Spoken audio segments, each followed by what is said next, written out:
নমস্কার বন্ধুরা, তোমরা সবাই কেমন আছো? আশা করি সকলে খুবই ভালো আছো। পম্পা সিম্পল কুকে সবাইকে স্বাগত। চলে এসেছি আজকে ভীষণই হেলদি, টেস্টি আর হাতের কাছে থাকা উপকরণ দিয়ে ঝটপট একটা স্ন্যাক্স রেসিপি বানিয়ে দেখাবো। বন্ধুরা, বানাতে এতটা সহজ আর খেতে ভীষণ মজার, খুব টেস্ট হয়, বাড়ির বড় থেকে ছোট খুব পছন্দ করবে। আর এটা তোমরা সন্ধ্যের চায়ের আড্ডা জমিয়ে দেবে, দেখবে সসের সঙ্গেও কিন্তু খেতে অসাধারণ লাগে। তাহলে চলো কথা না বাড়িয়ে রেসিপিটা শুরু করছি। একটা লাইক দিয়ে ভিডিওটা সম্পূর্ণ দেখার বন্ধুদের কাছে অনুরোধ রইল। সবার প্রথমেই একটা চপিং বোর্ড নিয়েছি, তার উপরেই দেখো বন্ধুরা কয়েকটা সবজি যেটা আমার হাতের কাছে ছিল সেই সব সবজিগুলো আমি নিয়ে নিলাম। তো প্রথমে একটা মিডিয়াম সাইজের কাঁচা আলু খোসা ছাড়িয়ে ভালো করে ধুয়ে নিয়েছি সঙ্গে একটা মিডিয়াম সাইজের পেঁয়াজ। খুব বেশি কিন্তু উপকরণ লাগে না। তো এখানে দেখো দুটো নিয়ে নিলাম পেঁয়াজ কলি। তোমরা কিন্তু পরিমাণটা বেশি করে বানাতে চাইলে সব কিছু পরিমাণটা বাড়িয়েও নিতে পারো। এবার আমি এর মধ্যে নিয়ে নিলাম একটা কাঁচা লঙ্কা, যেহেতু আমি এখানে ঝালটা অন্যভাবেও ব্যবহার করব। আর নিয়ে নিলাম কিছুটা ধনেপাতা। এবার এই সবজিগুলো আমি কিন্তু একে একে কেটে নেব। প্রথমে আলুটাকে এখানে গ্রেট করে নিতে হবে, কাঁচা আলুটাকে। তো দেখো বাকি সবজিগুলো সরিয়ে নিলাম, তারপরে এই আলুটাকে প্রথমেই গ্রেট করে নেব। তো একটা গ্রেটার নিয়ে নিলাম। এই যে গ্রেটারের ছোট ছিদ্রটা আছে এই দিয়েই কিন্তু আলুটাকে গ্রেট করতে হবে, বড় ছিদ্র দিয়ে কিন্তু আলুটা গ্রেট করতে যাবে না, তাহলে দেখবে খুব সুন্দর পারফেক্টভাবে স্ন্যাক্সটা তৈরি হবে। তো পুরো আলুটাকে গ্রেট করে নিচ্ছি এবার।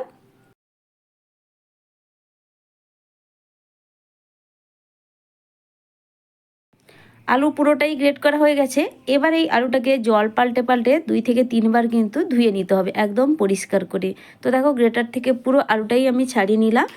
তারপরে আমি এখানে একটা বড় বাটির মধ্যে আলুটাকে নিয়ে নিচ্ছি ভালো করে ধুয়ে নেওয়ার জন্য। এবার কিছুটা দেখো বাটির মধ্যেই জলটা দিয়ে দিচ্ছি, জল দিয়ে ভালো করে আলুটাকে আমি ধুয়ে নিচ্ছি। আর এই যে জলটা দেখছো বন্ধুরা, এটা কিন্তু ফেলে দেবো। আবারও এরপরে দুবার মতো জল দিয়ে পাল্টে পাল্টে আমি জলটা পাল্টে পাল্টে আলুটাকে ধুয়ে নিতে হবে। যত পরিষ্কার করে আলুটা ধোয়া হবে এই রেসিপিটা কিন্তু খেতে ততটাই ভালো লাগবে। তো দেখো আলুটা আমি ধুয়ে নিয়েছি, তারপর একটা বড় স্টেনারের উপর আমি আলুটাকে জল ঝরাতে রেখে দিয়েছি। আর আলুটা অবশ্যই কিন্তু চেপে চেপে জলটা আমি বের করে দিয়েছি। এবার এখানে পেঁয়াজ কলিটা নিয়ে নিয়েছি। একটা ছুরির সাহায্যে আমি ছোট ছোট করে পেঁয়াজ কলিটাকে কেটে নেব। তো এবার দেখো বন্ধুরা, ঠিক এইভাবে করে পেঁয়াজ কলিটা আমি কেটে নিচ্ছি। খুব বেশি কিন্তু বড় করতে যাবে না, এইভাবে ছোট ছোট করে কেটে নিতে হবে। পেঁয়াজ কলিটা কেটে নেওয়ার পর আমি এক সাইডে সরিয়ে দিলাম। তারপরে একইভাবে আমি পেঁয়াজ নিয়েছি, পেঁয়াজটাকে প্রথমে সরু সরু লম্বা লম্বা করে কেটে নিব, তারপরে কিন্তু মাঝখান বরাবর পেঁয়াজটাকে কেটে দেব। তো এইভাবেই পেঁয়াজটা আমি কেটে নিচ্ছি। তো তোমরা তোমাদের পছন্দ মতো পেঁয়াজটাকে একটু ছোট করেও কেটে নিতে পারো। তো দেখো বন্ধুরা, আমি ঠিক এইভাবে করেই পেঁয়াজটাকে কেটে নিলাম, পুরো পেঁয়াজটাকেই একইভাবে কেটে নিব। একইভাবে ধনেপাতাটাকেও আমি বন্ধুরা কুচিয়ে নেব ছোট ছোট করে।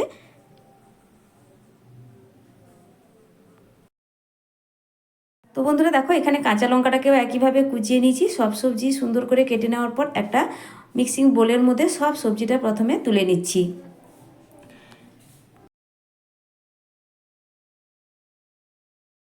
এবার আমি যে আগে থেকে আলুটা জল ঝরাতে স্টেনার উপর রেখে দিয়েছিলাম, আলুটা কিন্তু একদম ঝরঝরে শুকনো ভাব হয়ে গেছে। এবার আলুটা এর মধ্যেই দিয়ে দিলাম। এবার আমি কিন্তু একে একে বাকি কয়েকটা মশলা এর মধ্যে দিয়ে দেবো। তো প্রথমেই দেখো বন্ধুরা, নিয়েছি এক ছোট্ট টুকরো একটা আদা। তবে আদাটা আমি কিন্তু এখানে পুরোটা দেবো না, অর্ধেক পরিমাণ কিন্তু এর মধ্যে দিয়ে দেবো। এখন আমি এর মধ্যে দিয়ে দিব চিলি ফ্লেক্স। তো আগেই বলেছি বন্ধুরা, ঝালের জন্য একটা কাঁচা লঙ্কা ব্যবহার করেছিলাম, তার জন্য সামান্য একটু চিলি ফ্লেক্স দিচ্ছি। তোমরা কিন্তু অবশ্যই দেখে বুঝে দিবে, কিংবা কাঁচা লঙ্কাটাও দিতে পারো। দিয়ে দিলাম হাফ চামচ গোটা জিরে। আর এখানে দিয়ে দিচ্ছি হাফ চামচের কম একটু জোয়ান, কাঁচা জোয়ান। ভীষণ সুন্দর একটা বন্ধুরা ফ্লেভার আসে। সামান্য একটু হলুদের গুঁড়ো ব্যবহার করলাম, স্বাদ মতো এখানে লবণটা ব্যবহার করলাম। চাইলে লবণটা তোমরা পরেও ব্যবহার করতে পারো, তবে এইভাবে প্রথমে লবণ দিয়ে সবজির সঙ্গে মিশিয়ে নিলে সবজিটা অনেকটাই কিন্তু লবণের সঙ্গে মিশে মজিয়েও যাবে আর অনেকটাই নরম হয়ে যাবে। তো ভালো করে লবণটা দিয়ে সবজির সঙ্গে আমি এখানে মিশিয়ে নিচ্ছি চামচের সাহায্যে।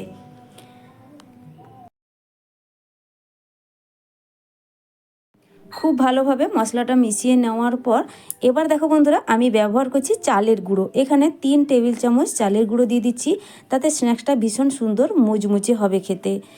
আর তোমরা চালের গুঁড়ো যদি ব্যবহার না করতে চাও বা হাতের কাছে না থাকে, এখানে তোমরা কিন্তু বন্ধুরা সুজির ব্যবহার করতে পারো। সুজি দিলেও কিন্তু ভীষণ টেস্টি মুচমুচে তৈরি হবে।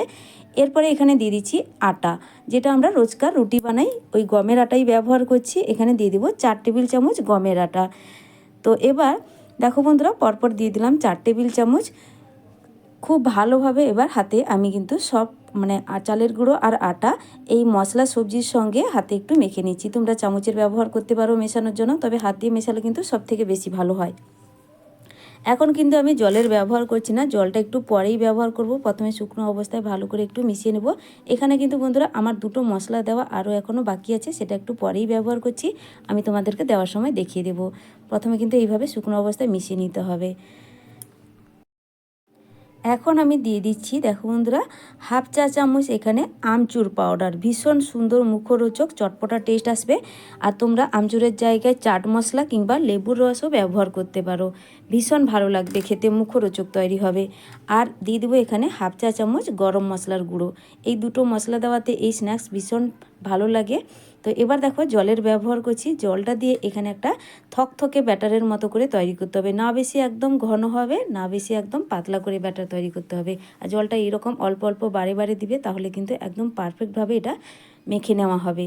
তো দেখো বন্ধুরা, এখন কিন্তু খুব ভালো করে আমার মেখে নেওয়া হয়ে গেছে। এখানে আমার আর কিন্তু জলের প্রয়োজন নেই। ঠিক এইভাবে একটা ঘনত্বের ব্যাটার তৈরি হয়েছে, দেখে নিশ্চয়ই বুঝতেই পারছো। এবার আমি কিন্তু ঝটপট তোমাদের স্ন্যাক্সটা বানিয়ে দেখাবো। এখানে আমার কিন্তু প্রায় কাজ রেডি, শুধু ভেজে নিলেই কিন্তু স্ন্যাক্সটা একদম তৈরি গরম গরম খাওয়ার জন্য। এবার চলো এটাকে আমি এবার ভেজে তোমাদেরকে দেখাই। গ্যাসে এবার একটা ফ্রাইং প্যান বসিয়ে দিয়ে তাতে কিছুটা পরিমাণ রিফাইন্ড অয়েল 2 টেবিল চামচ মতো রিফাইন্ড অয়েল দিয়ে দিয়েছিলাম গরম হওয়ার জন্য। এইভাবে আগে থেকে সব কিছু রেডি থাকলে খুব তাড়াতাড়ি কিন্তু রেসিপিগুলো তৈরি করা হয়ে যায়। তো দেখো তেলটা মিডিয়াম গরম হয়ে গেছে। এবার একটা হাতার সাহায্যে আমি ব্যাটারটাকে ভালো করে একটু মিশিয়ে নিয়ে এখানে আমি অল্প অল্প করে তেলের মধ্যে ছেড়ে দিব। খুব বেশি গরম তেলের মধ্যে দিতে যাবে না, তেলটা মিডিয়াম গরম করে রাখবে, তাহলে দেখবে রেসিপিটা খুব সুন্দর মুচমুচে ভেতর থেকে ভাজা হবে। তো দেখো বন্ধুরা, খুব বেশি বড় করেও বানাচ্ছি না, ঠিক এইভাবে করে আমি কয়েকটা তেলের মধ্যে ছেড়ে দিচ্ছি।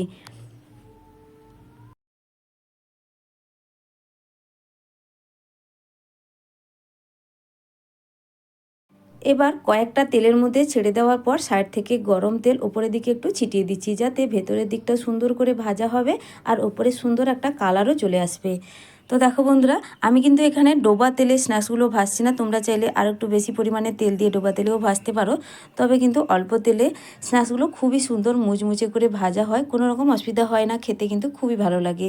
তো পছন্দ করলে তেল একটু বেশি পরিমাণেও তোমরা দিতে পারো। দেখো বন্ধুরা, এক সাইড যখন ভাজা হয়ে যাবে তারপরে কিন্তু স্ন্যাক্সগুলো একে একে উল্টে দিব। তো এখানে উপরের দিকটা সুন্দর একটা হালকা কালার চলে এসছে। এখন আমি এক একটা করে স্ন্যাক্সগুলো উল্টে দিব। আমার চ্যানেলে সকল বন্ধুদেরকে স্বাগত জানাই। আর চ্যানেলে নতুন কোনো বন্ধু হয়ে থাকলে রেসিপিটা সম্পূর্ণ দেখার অনুরোধ রইল। পুরনো বন্ধুদেরকে অসংখ্য অসংখ্য ধন্যবাদ জানাই, যারা আমাকে ভালোবাসা দিয়ে আমার পাশে আছে, এতদিন পর্যন্ত আমাকে ভালোবাসা দিয়ে সঙ্গে আছে, আগামী দিনগুলোও কিন্তু সঙ্গে থাকবে এই আশা করি। আর নতুন বন্ধুরা রেসিপি সম্পূর্ণ দেখার পর ভালো লাগলে চ্যানেলটা ঘুরে দেখার অনুরোধ রইল।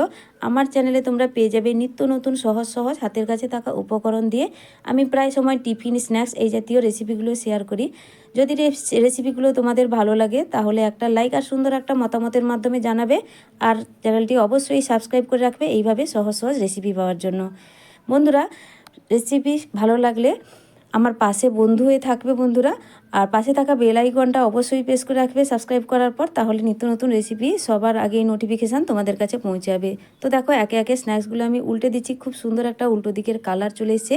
এইভাবে উল্টে পাল্টে এই স্ন্যাক্সগুলো ভেজে নিতে হবে। একটু লাল লাল করে ভাজলে কী হবে, ভিতর থেকে খুব সুন্দর করে ভাজাও হবে আর এটা মুচমুচেও তৈরি হবে।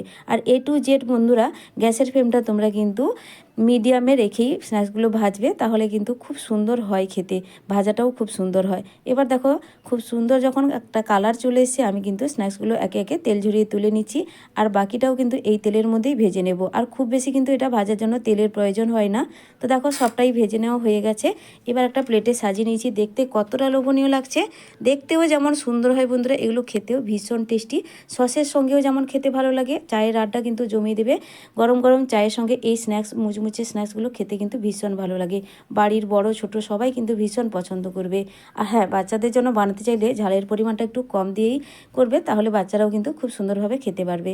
তাহলে আমার রেসিপি কেমন লাগলো বন্ধুরা কমেন্ট করে জানাবে। ভালো লাগলে লাইক শেয়ার সাবস্ক্রাইব করে আমার পাশে থাকবে। তাহলে আজকের মতো আসছি, ফিরে আসবো নতুন এক রেসিপি নিয়ে। তোমরা সকলে ভালো থেকো, সুস্থ থেকো।